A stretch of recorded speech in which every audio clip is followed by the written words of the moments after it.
Hi, I would like to fully break down the shivs. Let's start by talking about how you should always build them. You should always take flak armor damage for the simple fact that flak is absolutely everywhere. They also have the second highest health pools in the game.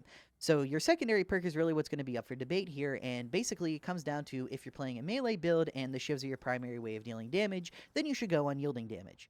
If they aren't, and you're pretty much only pulling them out to fight armor, including crushers, then you should go carapace. You can already kill pretty much every maniac all the time without maniac damage, and the perks don't actually increase the throwing shiv damage. Okay, let's talk about the blessings now. Because this character is so universally terrible at dealing with armor, Uncanny is pretty much non-negotiable.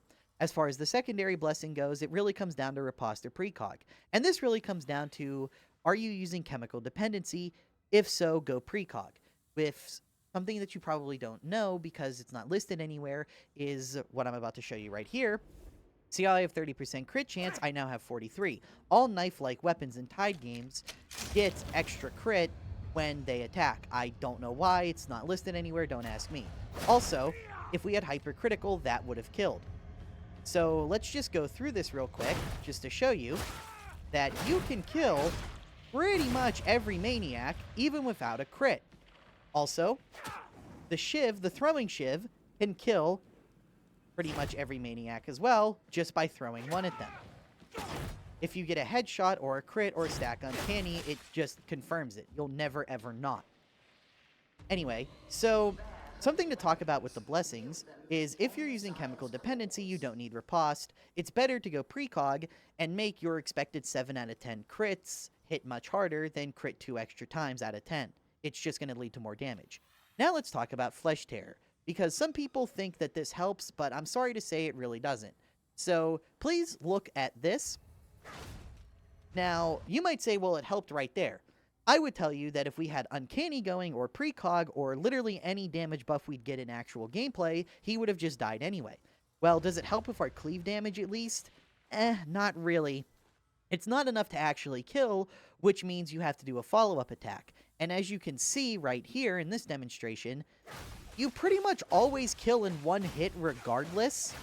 So, bleed bringing them down, unless you're using hyper-violence, which, if you're playing a melee build, bleeds doesn't help because your melee does way more damage. But you can see that in regular combat, it's just not very effective. Now, that's the next thing I'd like to talk about, how to optimally use this weapon. And yes, this really is the best way to clear hordes with it.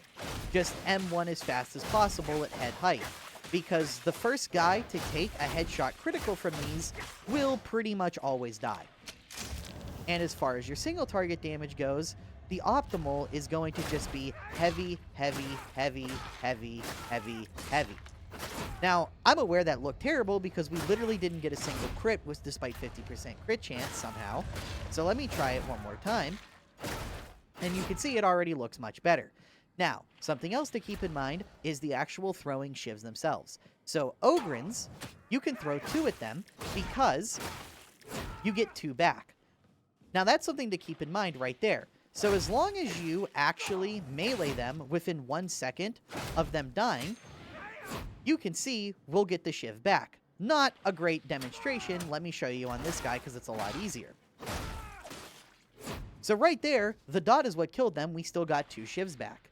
So another thing to keep in mind, hypercritical procs the shiv. So he died to that damage, which is what happens when you kill with hypercritical. You can see this crit wasn't enough, and you can see we go from 0 to 1 shivs. So hypercritical is hard-coded to actually proc this on kill effect.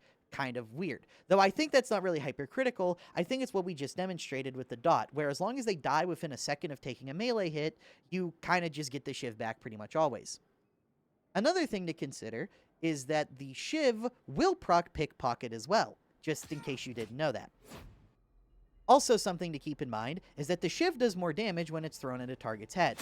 It applies more stacks. So we go from 212, and if we don't hit the body, let's pray we don't crit, we do 114. Or I'm sorry, 140. I'm dumb. So, yeah. Now, the final thing to show off to you is this right here. Oh, another thing I forgot to mention is that if you kill the back of an elite, you only get 1 shiv back. This is important to keep in mind, because killing an elite gives you a shiv back, and killing something from behind gives you 1. I don't think it makes much sense that if you combine both of these conditions, you only get 1 back instead of 2. Fat Shark, please make that little change. Anyway, so if we throw them at the head, you see we do 182 damage. Now if we go in Hadron and we remove our Carapace, and now we throw it again, let's hope we don't crit, you can see that doesn't really, that's not fuck. Let's leave this little blooper in. So if we throw it at their head, you can see we still do 182. Probably a better way to show this off would be with their body, if I'm being completely honest with you. Just now dawned on me. On the body, it does 95. Then we add, not re-bless, we refined. Then we add Carapace, and all of a sudden, you see, we're still doing, let's wait for our Uncanny to run out. We're still doing, well, that was a fucking crit. Okay, alright. I'm literally getting trolled by the game right now. You can see that we do 84. So actually, you know, our damage technically went down by adding Carapace. That's just because of damage, like, from the tree and stuff. Yeah, anything other than flat damage doesn't actually help the dot.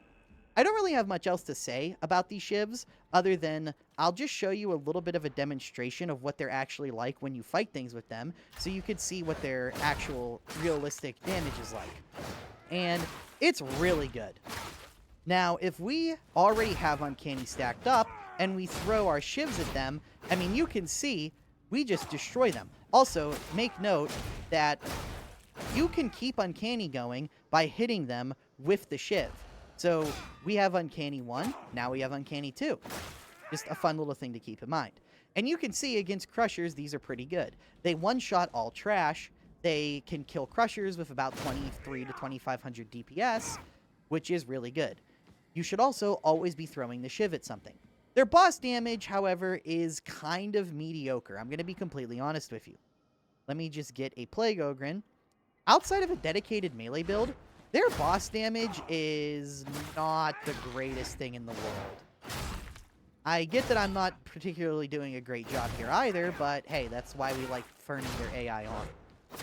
And you can see this is ultra mid compared to most classes. However, something that you should keep in mind is that the knife does great damage versus bosses. Let me just show this off. The actual knife itself does amazing damage versus bosses. 240 a tick is pretty consistent, and it's pretty easy to keep this up. You just gotta kill one elite while you're running from the boss or letting your teammates handle it. And you can see we've already dealt like 10,000 damage to him. And we've only killed like 3 elites. Yeah, it's pretty damn substantial damage, and it's pretty easy to keep it up.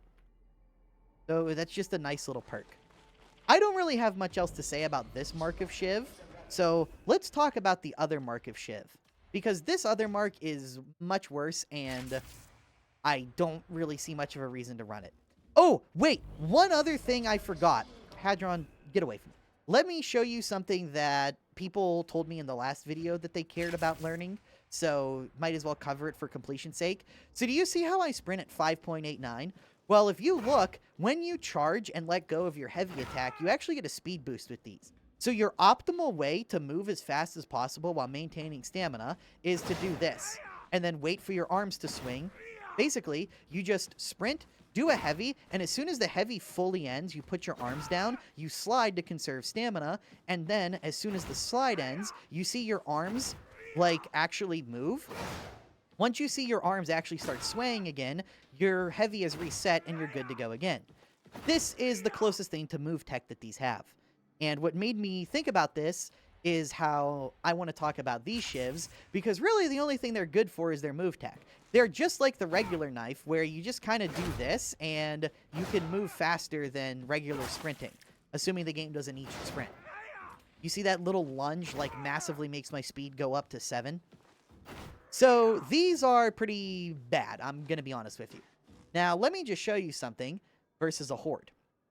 So these are not much better than the single target shivs versus horde, but these do benefit a lot more from dots.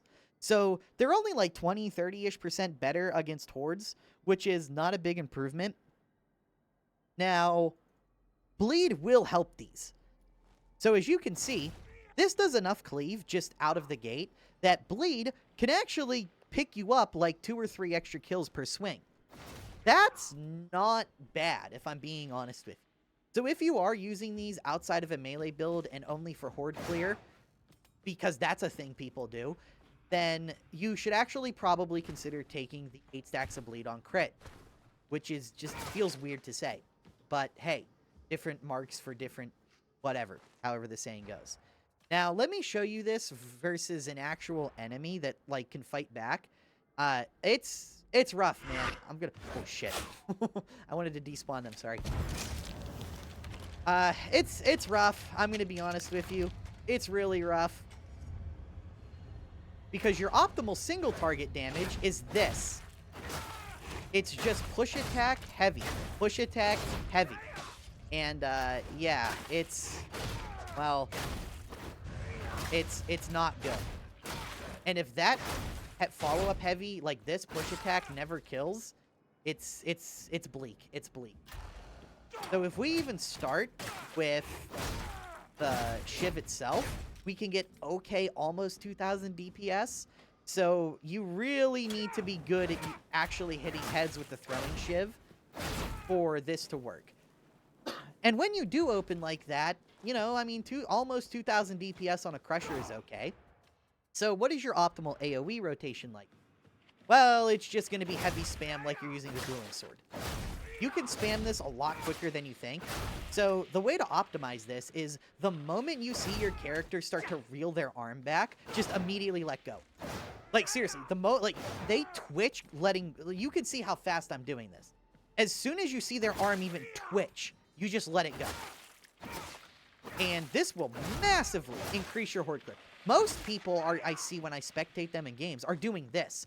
They're like holding, and then let go, and then hold, let go. No, don't do that. Just immediately let it go, and you'll like get 30-40% more attacks out. It's a massive increase to your clear speed. Oh, another thing to talk about is you cannot kill a gunner, even in Auric, so we're not even going to talk about Havoc 40, with one body Shiv throw, so don't even try. You can, however, kill a Dread Gunner like this. Now, you can kill these guys if you hit their head, or if you crit. That will work. And if you stack up Uncanny, and you hit their head, this will even work in Havoc 40, because you just do a shit ton of initial damage. Yeah, I don't have much else to say. The movement tech for these is literally just to do this. And then after the second one, it's probably going to eat your sprint most of the time. But they're not very stamina efficient because you never really want to slide if you're going for max speed. You could let go and then slide, but that just means you don't get to reel back again, so it's significantly slower. So they don't even really have good move tech compared to the normal Shiv. So the Mark 1 Shivs can clear almost as fast as they can. They do significantly more single target damage, and they have much better move tech. The Mark 3 Shivs could honestly use some help. Anyway, I hope you found this breakdown useful.